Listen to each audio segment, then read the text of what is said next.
That's awesome. So we found our way to the Zombie Tools booth. Hey guys! And this is Chris, and Chris is giving us a promotional blade. This is their new Sinbad. I can't wait to do a full review on this for you guys, but I wanted to show it to you as we picked it up. I'm not going to take this one out, but this is what it looks like. It's lightweight, it's thin, it looks like it's just going to carve through anything, including ABS plastic, hint hint wink wink. And I just really wanted to show you their setup. The triple booth with the sitting area and everything is just awesome, awesome stuff. There we go, yeah man!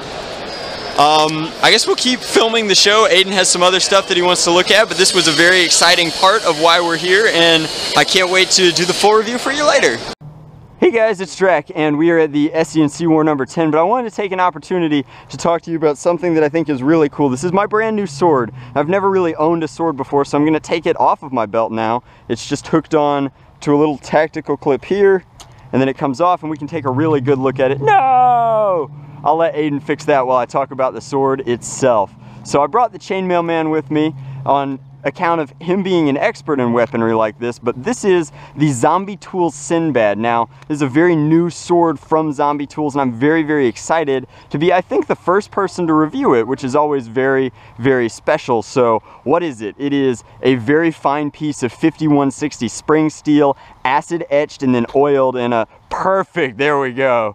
Our next victim is ready. So 5160 spring steel, acid etched and ready to go. It looks incredible. Inside a Kydex sheath with grommets, and now for the first time Zombie Tools has attached D-rings, which is perfect for a guy like me because I can put one end on my belt, the other end strapped to my back. And let's talk about the handle now. The handle is aluminum, scaling, fit to the sword with a leather wrap. Zombie Tools has been doing this for a long time, and it's got a really wicked kind of shape and profile coming out there. And so this is the sword itself. It is, like I said, the Sinbad. We've got the logo etched here, and then this really awesome post-apocalyptic feel to the blade profile. So I'm going to set down my sheath and start kind of like examining this. So it's a mixture between like a Schmitar, I want to say, and a machete. It's got a really great balance to it. I am not a very strong guy, but I can maneuver this with supreme ease, which is just absolutely wonderful. It's thin and very easy to maneuver. It's got really, really just great shape and balance. I want to say it weighs around 2 pounds-ish, which isn't bad at all for something with this kind of length and, frankly, this kind of damage potential. So I'm going to take out the watermelon. We'll do some bottle cutting tests later. Oh, you brought your Difos. That's awesome. And I think that then I'm going to ask Will to throw a cantaloupe at me. So we'll see how that goes. So I think I can get a few cuts out of it if we do it right. Don't be embarrassed to take some practice swings. Make sure that your blade is level. Nice. It's absolutely gorgeous. We're gonna have to re-oil it after this because we did just get it a little bit wet. But just what a very, very handsome blade. So we nicked it. That's delicious.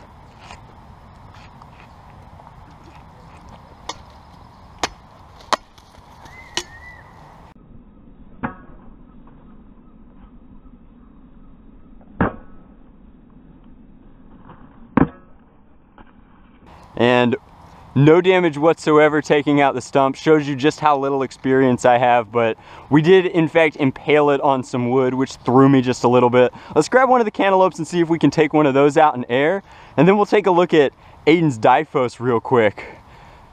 All right, swing better.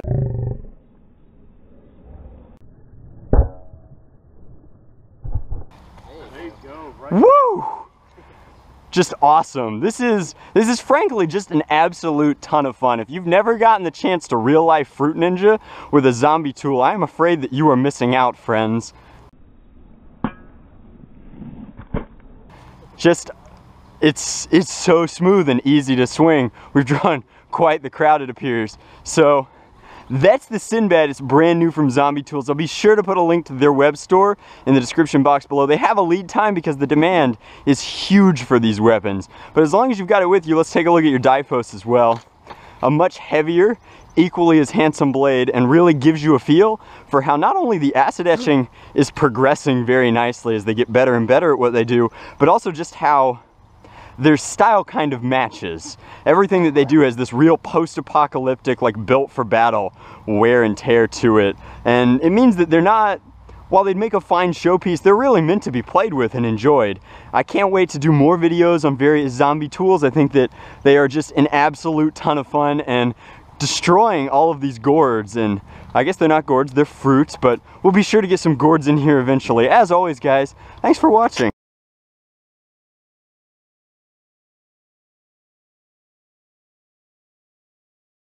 Alright, your left.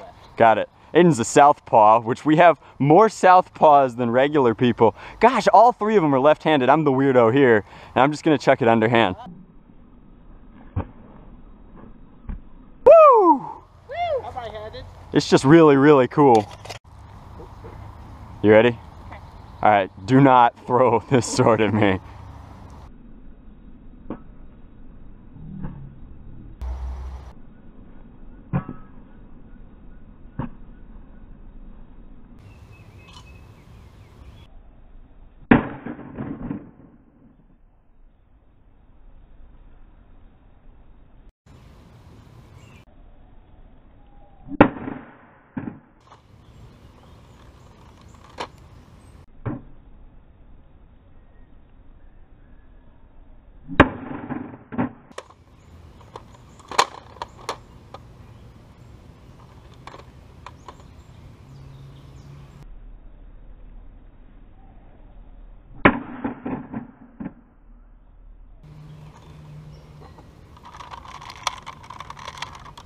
I think it's pretty thoroughly defeated. So after the various fighting of Nerf guns, Nerf swords, and fruit, I wanted to collect my final thoughts. So I was very curious as to why it wasn't bisecting the Nerf Raider, and I figured it out. I had forgotten that the Raider has a metal priming bar in it made of steel. Now, you can see that it's nicked through that steel in a pretty significant way, but you can also get a good look for how obscenely clean these cuts through plastic are. It's almost scary how sharp this thing is, to the degree that this is part splintering, but also just part a sheer cut into the plastic, which is really, really significant. And after I noticed that I had essentially been whacking a metal bar with it, I wanted to come in, take a look at the edge retention here on the Sinbad, and as I'm going through, there's some dirt and PVC dust, but I'm really not seeing any damage to the blade, which, when you consider that I was attacking a steel bar, is pretty